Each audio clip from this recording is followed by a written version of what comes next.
Hello everyone and welcome back to the Common Sense Crypto channel. As with you always, this is Rich doing another video today on XRP. So I hope you're all having a wonderful day today wherever you are in this great world. We're going to talk about XRP. And this video, I'm going to talk about a few other things as well. But I got to start with this. Look at how freaking bullish this is. Flare community, the F Assets open beta is live. Want to get involved? Read the recently published article disclosing everything you need to know. Now, I'm not going to go through that massive article, but look at this right here.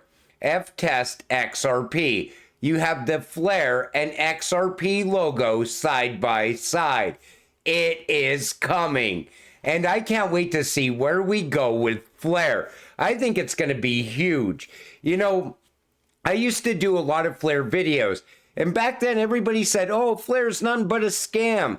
Well, now everybody's about to find out how big Flare is actually going to be. And it's going to bring utility to XRP as well.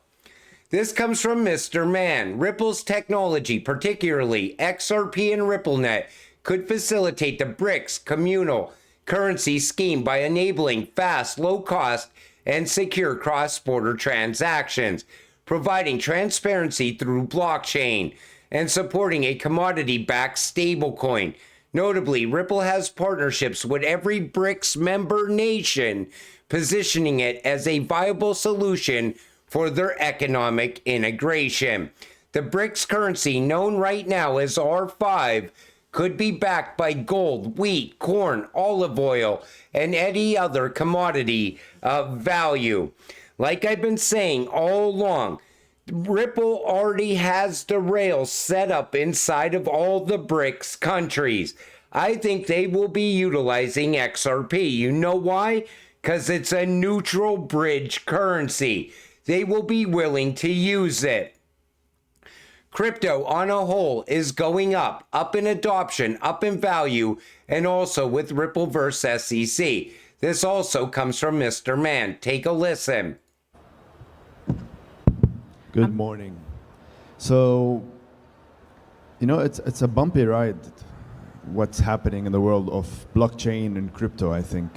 It's up and down, people are afraid, a lot of things has happened, but what we see over the years that it's only going up, it's only getting more adoption, and more people are joining, and this is beautiful. So since we started the XTalks, so we're almost now going to our 4th year, which is kind of new, but the whole market is also somehow new. But since 2018 or 2019, and then the age of going into COVID, things has changed. We've got introduced to a lot of innovation also, which was helped by different protocols or different cryptocurrencies and or innovation environments to help us. There's a lot of context globally has changed. It's not the same anymore. So things are really moving. And then if you, later on, you'll see Ripple, they're trying to really disrupt not just the cryptocurrency market, but also the payments and trying to play a bigger role. And then now with the SEC, so we're there, we're moving. Take notice how he said the SEC and how Ripple is trying to disrupt the payments market. He knows once that case comes to an end, we are going to see so much adoption of Ripple going forward. It is going to be a very exciting time. This comes from Smoke, Ripple's Marcus Treacher, explaining how the adoption of ISO 222 gives Ripple advantages as a company, as well as ISO 222's relation to blockchain. If you're still confused on how this standard relates to crypto adoption, here's your chance for clarity. So what he goes on to say is about messaging and how Ripple is becoming like the internet of value over time. I'm not going to play the whole video for all of you, But that's where we're going with ISO. It's going to be a game changer. And anybody who thinks that ISO is going to lead to become nothing and not lead to more value for certain cryptocurrencies, they're just going to get left behind. ISO is going to bring a ton of value. There's a reason this handful of cryptocurrencies was chosen to be part of ISO. Look at what they're built for. They're built for payments. They're built for tokenization.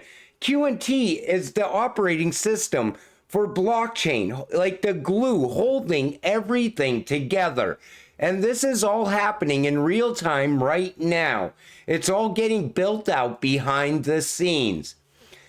This comes from Good Morning Crypto. Just in, SEC to shut down the office behind failed DebtBox crypto lawsuit.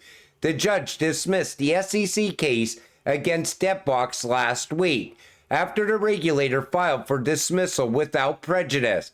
The agency considered its budget and organizational efficiency in deciding to close the office, and it has no plans to close any other regional offices.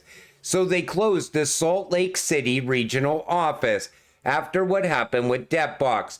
Let me tell you something. What happened with DebtBox, that should have never happened.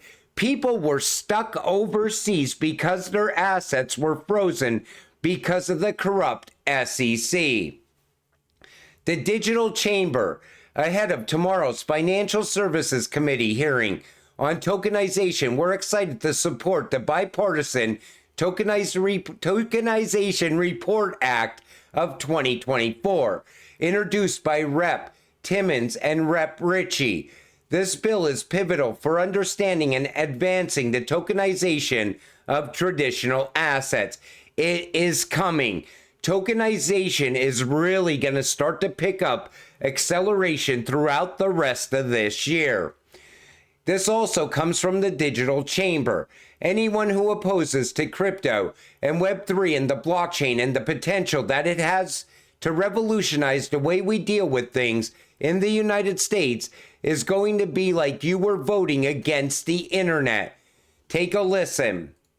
You know, I'm personally curious. I know a lot of folks have been curious about this. Given your background, what got you interested in digital assets? You know, how did you become a champion of crypto in Congress? And, you know, given that you started with Al Gore's campaign and then moved to Obama, you know, that's not necessarily the normal trajectory of somebody who becomes a champion for crypto. So how did you become one? I think this is one where our politics is really missing where the majority of the American people are. And, you know, a fifth of registered voters own crypto. That's, you know, just under 20%. That's a huge number of people. And, you know, I see this as an issue where folks are just missing the big picture. And if we have this conversation in 10 years and we look back, anyone who's opposed to crypto and Web3 and the blockchain and the potential that it has to revolutionize the way we deal with things in the US, it's going to be like you were voting against the internet. So that's where I see this, and I think, you know, when we have this conversation, hopefully in 10 years, you know, we'll be able to say, well, yeah, no, that was a place where people just missed the mark. Right. What he's saying is any politician that is anti-crypto is going to come out on the wrong side of history. That's what he said in so many words. Crypto is not going anywhere. In fact, we're gaining traction, and Web3 is evolving, and the whole world is pushing ahead with innovation while we're supposed to sit left behind here inside the United States because of politicians that would rather line their pockets with big banks' money. That's what it comes down to. UAE Central Bank approves issuance of stablecoin regulation. Again, stablecoin regulations are going to get put in place all around the world. And I think Ripple's new stablecoin is going to be absolutely game-changing. In yesterday's video, I was talking about moving my crypto assets away from Tether, because I think Tether is going to have a very hard time going forward. Maybe we'll be moving our assets towards Ripple's new stablecoin, other than USDC. I want to see what the future holds once Ripple's stablecoin goes live. And this comes from Mr. Man. To everyone wondering why limits are set at the central bank levels, 3,000 pound CBDC use. Here's your answer. Do not feed into the fear. Look for answers to demystify what these people are saying. The limits are set to reduce fraud and theft in the beginning until they're comfortable to increase speeds and amounts transferred. You know, I'm never going to be a fan of CBDC. In fact, I want to see what happens overseas in the UK and the EU, because I think their CBDCs will go live first. In fact, I think it'll happen in other smaller countries even before it happens in the EU. I want to see what a CBDC looks like outside of the US, because then we'll have a good idea on what a CBDC will look like here inside the United States. And nothing's going to stop a CBDC in the US either. It is coming. And you could be a realist about it, or you could believe all the hype on the mainstream media news and the talking points that are coming from politicians. The rest of the world is pushing into the digital age. The US is also going to push into the digital age. Digital money, digital transactions, digital trade, everything is going digital. So the US will either go along with the rest of the world, or we will get left behind once again. So that's why I know a CBDC is coming. But you know, I look at it like this. In the right hands, with the right laws in place, a CBDC could be great. In the wrong hands, and without any privacy laws, it will be catastrophic, and people will become slaves to the system. But UBI is also coming as well with the rise of AI. People still are in denial about that also. Talk to anyone outside of crypto about AI and AI taking their job. Right away they say that'll never happen. That's years away from now. But yet it's happening in real time. And AI is only gaining more traction. I think over the course of the next year, things are going to look a lot different around AI as well. But we're XRP investors. No matter how anything plays out, we still get rich. And I stress that in almost every video because all roads lead to XRP. But until it all happens, stay patient, stay positive, and let's get rich together. With that said, I'm going to wrap up this video. I want to thank you all for watching. I appreciate all of you. I'll see you in the next one. Have a great night.